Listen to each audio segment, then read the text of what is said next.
Although Alhassan now teaches in the city, he originally went to college working to become an immigration lawyer. I don't think that would have been the right choice for him.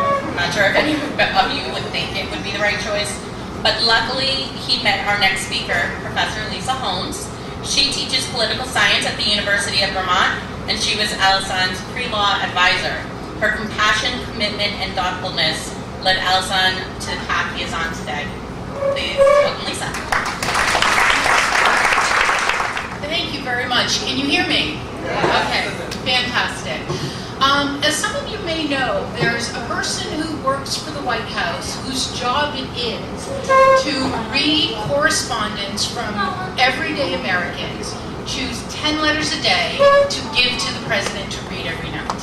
And I was thinking about that while I was reading Alhassan's book, because I think that practice demonstrates how important the stories and hopes and dreams and concerns of everyday Americans are, all the way to the President of the United States. And I was thinking about that as I was reading Alhassan's story, because when I first met him, I think it was around 2010 at the University of Vermont, the truth is, it took me a little while to notice him.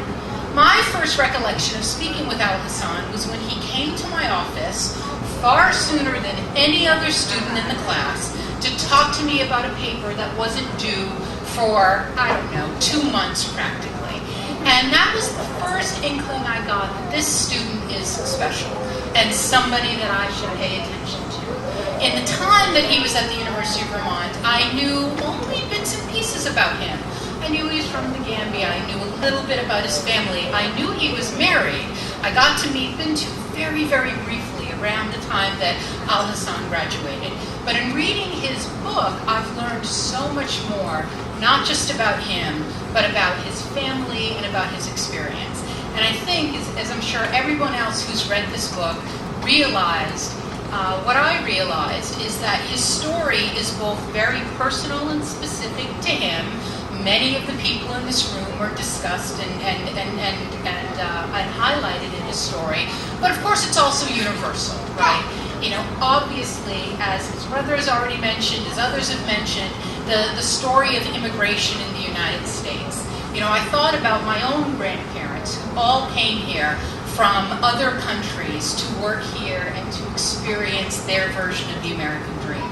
I wish my grandmother, who was actually from a French-speaking country, or at least the French-speaking part of Canada, who also moved here when she was 16 and had similar experience with escalators, by the way, as Alhassan discusses in his book. I wish that she were still alive so I could share this story with her, because I think a lot of this touches on universal themes about what contributes to the fabric of American society. As somebody who teaches and researches about the American political system, of course, I've been completely immersed in the party conventions at the national level over the last couple of weeks. And there's been a lot of talk about this. But I think the most important comment or quote that came out of the last couple of weeks was our own president saying, "The American dream cannot be contained by a wall." And I think Alhassan's story highlights that very well. I could continue, but it was actually very dangerous of you to ask an academic to speak, because we like to go on at length. I could talk about the incredibly important role of powerful women in his story. I think my favorite minor anecdote in the whole thing is how Alhassan was trying to impress Bintu, I think, on a bus, and her response is, "Oh, that guy talks too much." That's fantastic. I could talk about that. I could talk about all of the moments that highlight the importance of treating people with the dignity that they deserve. Whether you're a teacher, whether you are a friend, whether you're a classmate, whether you're stocking shelves in a grocery store, there's always an opportunity to treat the people around you with the dignity and the respect that they deserve. There's all kinds of things, I think, in this story that will resonate with many different kinds of people.